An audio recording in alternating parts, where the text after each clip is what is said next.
Get ready, hunters! The first full trailer for Monster Hunter is finally here, and we're going to hunt down every last monster in the trailer. There are some classic fan favorites, some creepy critters, and one that we're absolutely shocked to see in the trailer. We're breaking down what these monsters are named and what they can do, all based on the video games.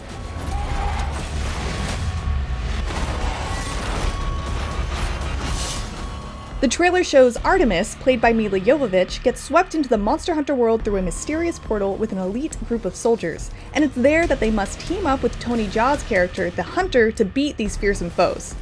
And it looks like the first monster they'll encounter is the Diablos, the horned tyrant below the sands. It's an especially aggressive species that has been around since the original Monster Hunter for the PS2.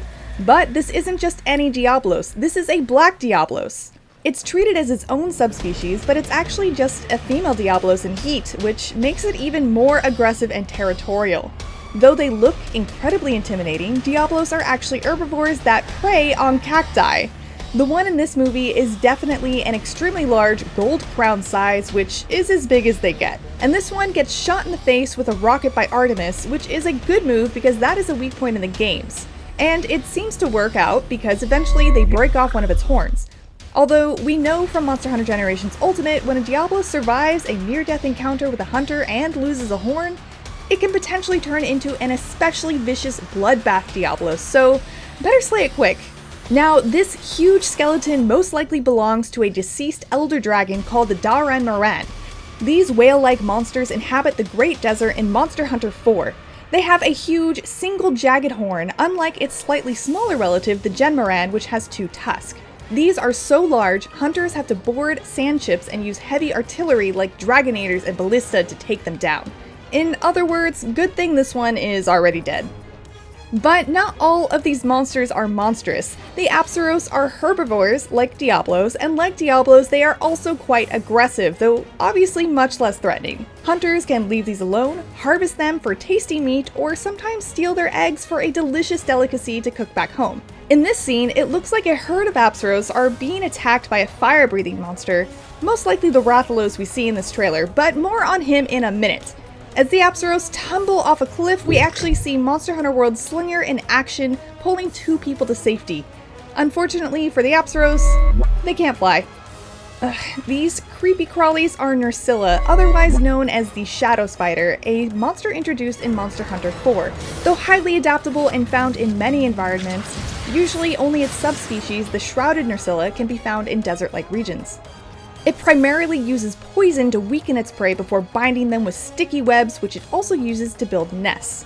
And I think you know where this is going because after all of that, they eat their prey. Even grosser, Nerscylla and Shrouded Nerscylla wear the skins of its prey. Who says monsters don't have fashion sense? And I keep mentioning both because I'm not entirely sure which variation the one in the movie is, but either way, they are spooky.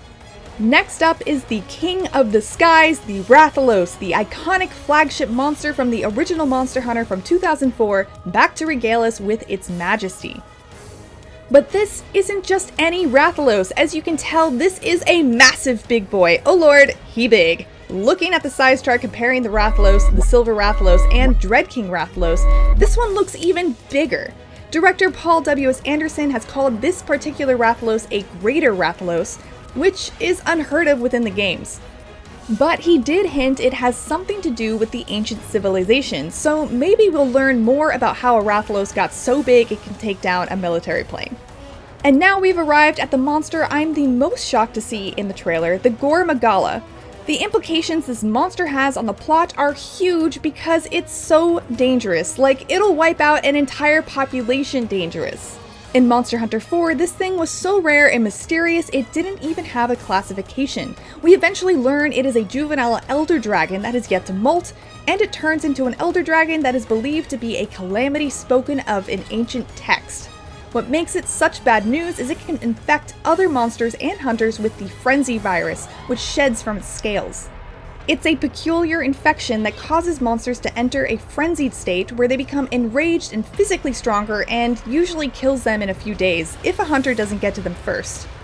Well, I suppose, to be honest, it's not too surprising to see the Gore Magala given it was featured in the 2016 Mr. X demo reel facing off against a Rathalos.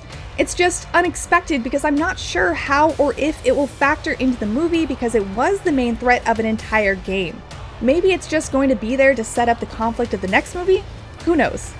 So Artemis really has her work cut out for her with all of these monsters, but luckily we spotted her activating demon mode with her dual blades, so we're not too worried. That's all of the monsters we found in the new trailer. Let us know which one you're the most excited to see on the big screen in the comments. And for more on the Monster Hunter movie and all things monsters and hunters, you're already in the right place. IGN.